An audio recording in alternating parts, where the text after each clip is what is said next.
Assalamualaikum warahmatullahi wabarakatuh. Ikhwan akhwat rahimakumullah. Apa kabar? Sehat? Alhamdulillah. Karena itu adalah karunia yang sangat luar biasa yang membuat kita dapat melakukan banyak hal. Karena tanpa kesehatan yang prima, banyak yang kita tinggalkan.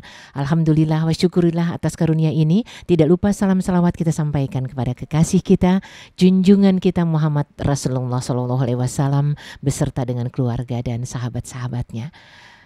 Ikhwan akhwat, di ruang kesehatan, saya sangat berharap kita semakin sadar bagaimana memanfaatkan apa yang Allah karuniakan kepada kita, baik pendengaran, penglihatan, fisik dan juga pikiran jiwa kita untuk tetap dapat menjadi hamba yang layak menghuni surganya kelak. Tentu kesehatan juga menjadi bagian yang perlu sekali kita utamakan.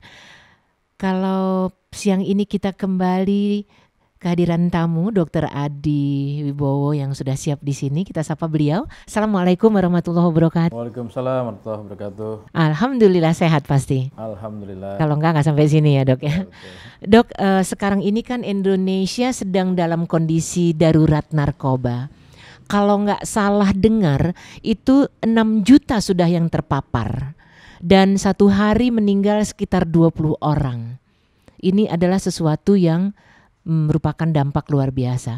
Tapi kan nggak ujuk-ujuk ya dok ya, orang terkena narkoba. Bagaimana kalau siang ini kita bahas terkait dengan perilaku remaja yang kemudian akan membahayakan dirinya atau tidak. Sebagaimana yang kita harus ketahui dan pahami, mestinya kita gimana sih bicara soal itu, kayaknya keren deh dok. Sip, jadi bahasan kita tepatnya bunyinya bagaimana perilaku pada masa remaja itu terkait dengan perilaku berisiko narkoba. Nah, bagaimana menghindari resiko itu adalah tanggung jawab kita bersama, bukan hanya terhadap tunas muda harapan bangsa Indonesia, tetapi juga terhadap buah hati kita. Ya dok, silahkan. Ya. Assalamualaikum warahmatullahi wabarakatuh. Bapak Ibu yang dimuliakan Allah, pada kesempatan kali ini pemirsa dan pendengar Rasil, kita akan bahas mengenai apa itu perilaku berisiko, kaitannya dengan siklus kehidupan, kemudian hal-hal yang terkait dengan penggunaan narkoba. Ya. Kita mulai dengan bahwa otak manusia itu Allah menciptakan sebagai organ yang terus berkembang mulai dari lahir sampai mati. Kita tahu bahwa otak itu adalah pusat dari cara kita berpikir, berperilaku, dan kita bagaimana merencanakan sesuatu di masa depan. Kita tahu bahwa pada masa remaja, otak itu sangat krusial perkembangannya.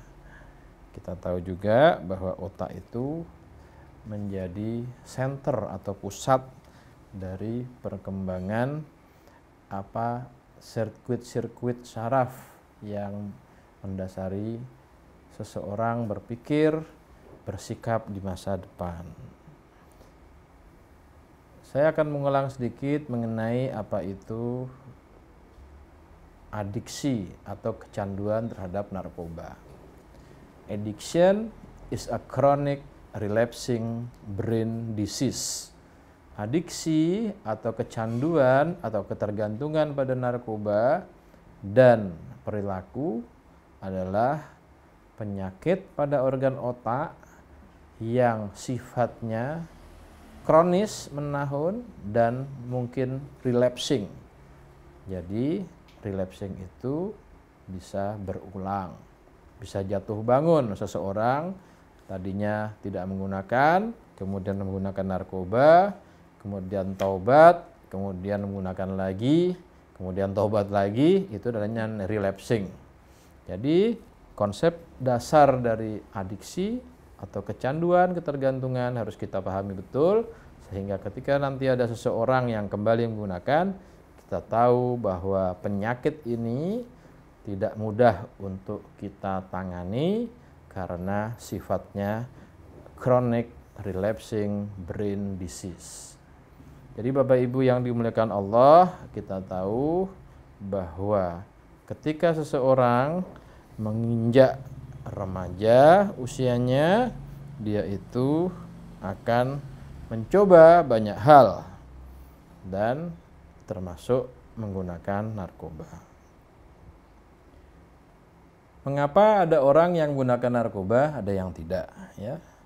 Faktor resiko menggunakan narkoba itu ada 3 kelompok besar. Yang pertama adalah faktor biologis atau genetik. Itu termasuk mengenai genetikanya, kemudian jenis kelaminnya, karena kita tahu lebih banyak laki-laki yang menggunakan narkoba dibanding wanita. Tetapi apabila wanita menggunakan narkoba, efeknya akan jauh lebih adiktif dibanding pria. Itu beberapa penelitian mengatakan demikian.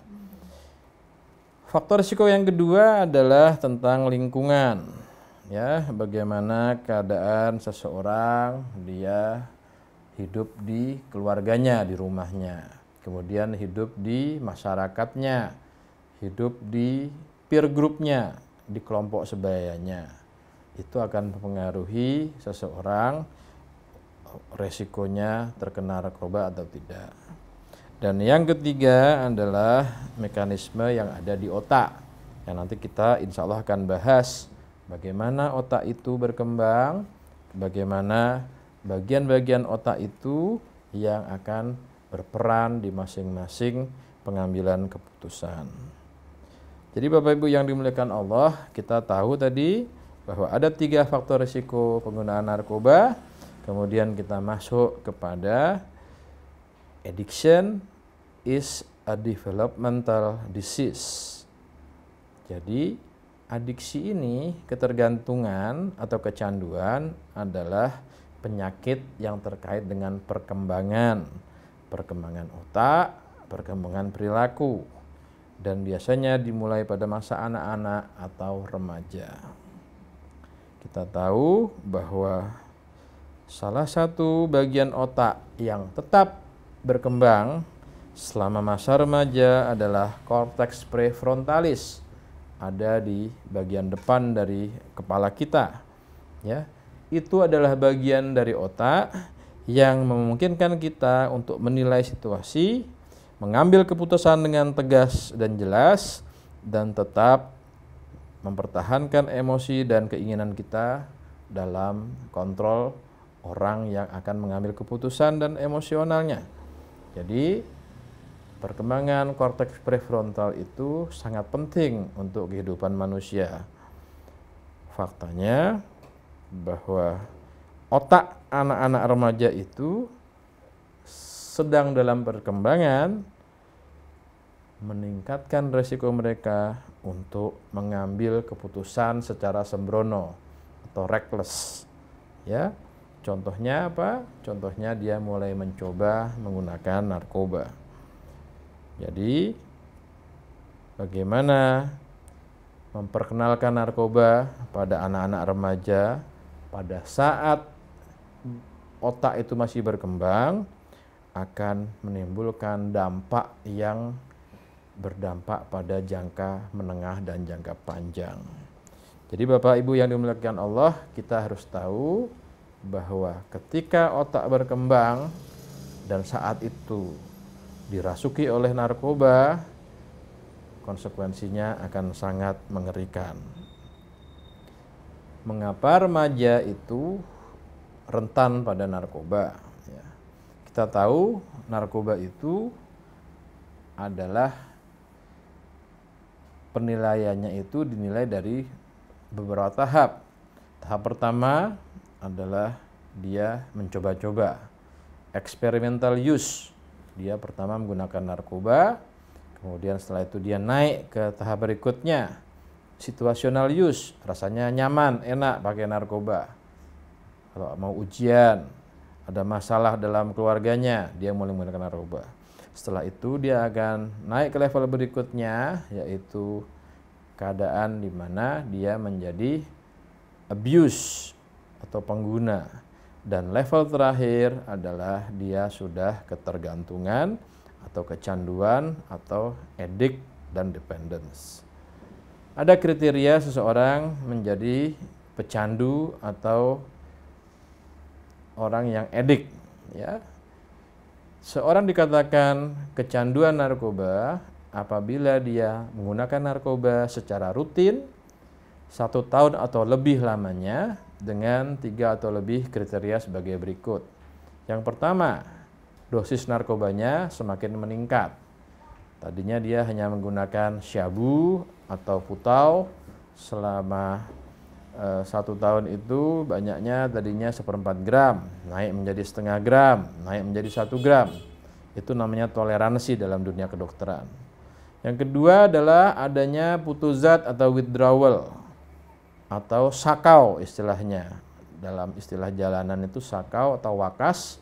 Apabila orang yang tidak terkena narkoba, badannya akan menggigil, merasa tidak nyaman, kesakitan luar biasa, itu adalah kriteria kedua.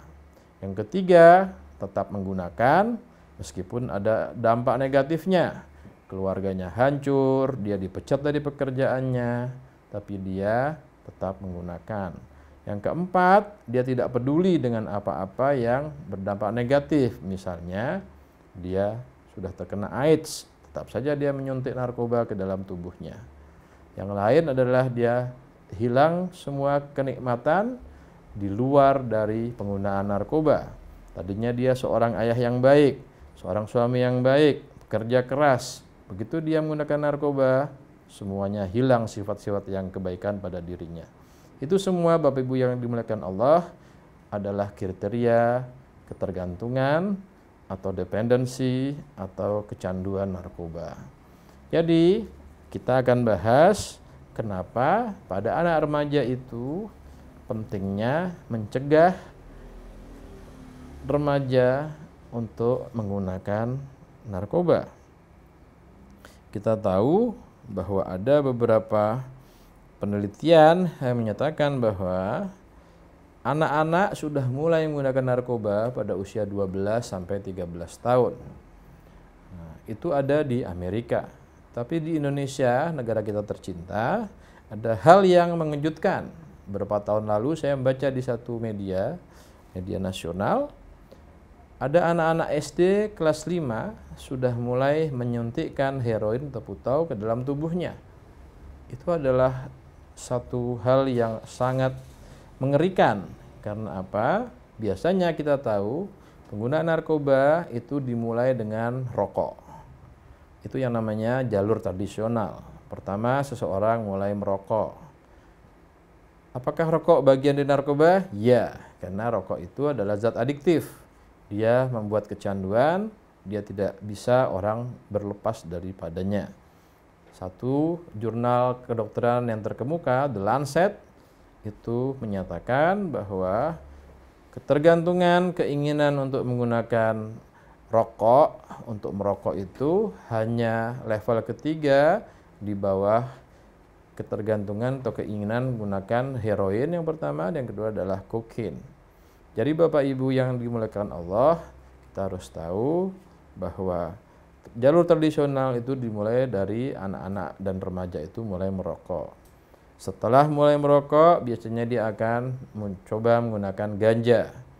Dari ganja, baru dia mencoba menggunakan pil atau obat-obatan seperti benzodiazepin. Dari situ dia akan mencoba hal yang lain, menggunakan syabu atau metamfetamin atau ekstasi atau jamur dan semua yang dia akan coba.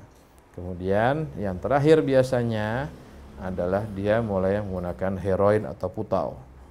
Tapi pada kasus yang saya temukan, anak kelas 5 SD, jadi sekitar usia 11 tahun Mbak Nuning, dia sudah langsung menyuntikkan heroin ke dalam tubuhnya.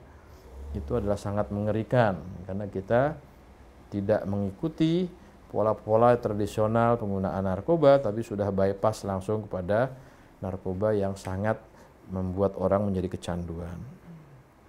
Jadi penyalahgunaan narkoba itu dimulai pada awal dan puncaknya terjadi pada usia belasan tahun.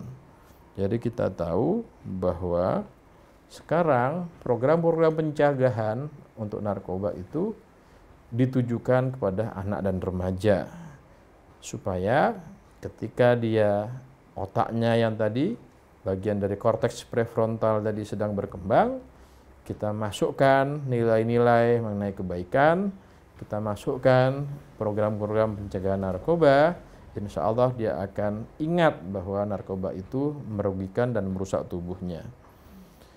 Itu adalah bagian dari program pencegahan atau prevention program, ya. Kemudian kita harus tahu bahwa apa itu otak. Otak itu apabila dia terkena narkoba ada bagian-bagian yang dipengaruhinya. Yang pertama adalah batang otaknya. Padahal batang otak itu mengontrol fungsi-fungsi yang paling mendasar dalam hidup kita, seperti denyut jantung, bernafas, dan tidur. Jadi apabila seseorang remaja menggunakan narkoba, batang otaknya terkena, dampaknya itu dia akan mengalami gangguan tidur, gangguan pernapasan, dan lain-lain. Yang kedua adalah sistem limbik. Jadi Allah menciptakan di otak kita itu ada yang namanya sistem limbik. Apa isinya? Isinya adalah sirkuit seperti jaringan yang terkait dengan sistem penghargaan. Jadi ada rasa nyaman, kemudian rasa enak, rasa senang, itu semua ada di sistem limbik. Kita harus tahu bahwa apabila itu dimulai atau dipicu dengan aktivitas, misalnya menggunakan narkoba, dia akan selalu ingat bahwa menggunakan narkoba itu menyenangkan. Di sisi lain, apabila kita menawarkan atau mengenalkan hal-hal yang baik pada anak, sistem limbik pun akan mengerti bahwa itu menimbulkan kebahagiaan atau kesenangan. Jadi, sistem limbik itu sangat berpengaruh pada seseorang karena dia yang akan menentukan bagaimana dia bisa mengontrol rasa nikmat dan senang. Yang ketiga adalah korteks cerebri, ya.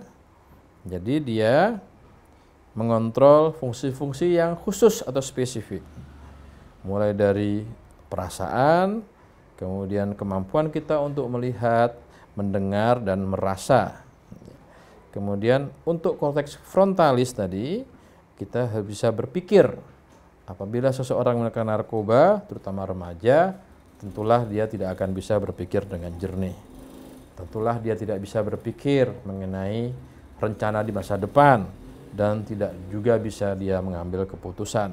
Jadi 3 kelompok di otak tadi, mulai dari batang otak atau brainstem, kemudian sistem limbik yang terlibat, dan korteks cerebri, itu ketiganya berpengaruh besar dalam hal-hal yang terkait dengan pengambilan keputusan, bagaimana kita secara emosional, dan itu mempengaruhi kita untuk perilaku beresiko.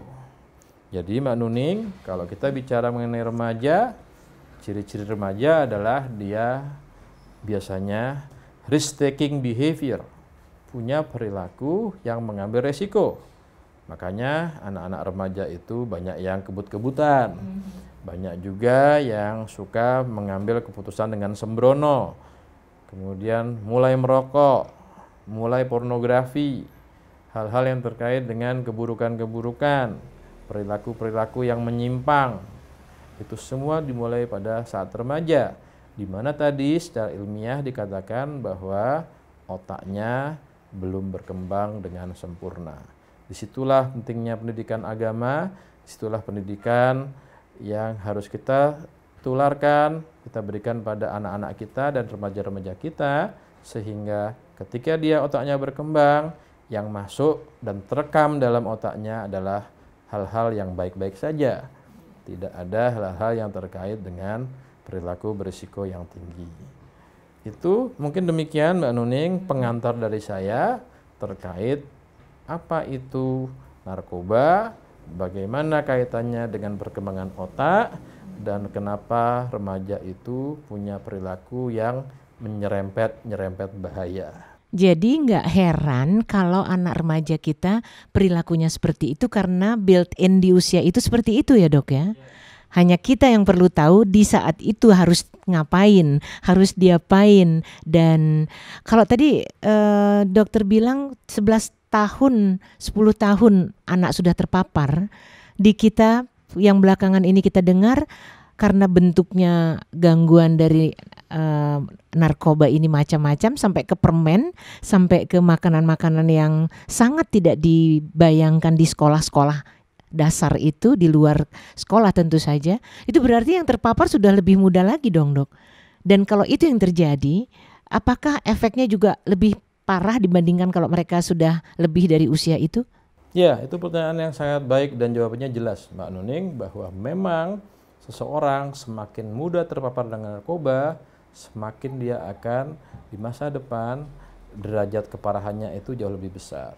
Jadi pertama misalnya, contoh dulu waktu saya sedang sekolah di Amerika, saya pernah dipanggil oleh profesor saya. Saya dimarahi oleh namanya Profesor Chuck O'Brien. Saya tidak tahu kenapa saya dimarahi. Rupanya dia beri penjelasan.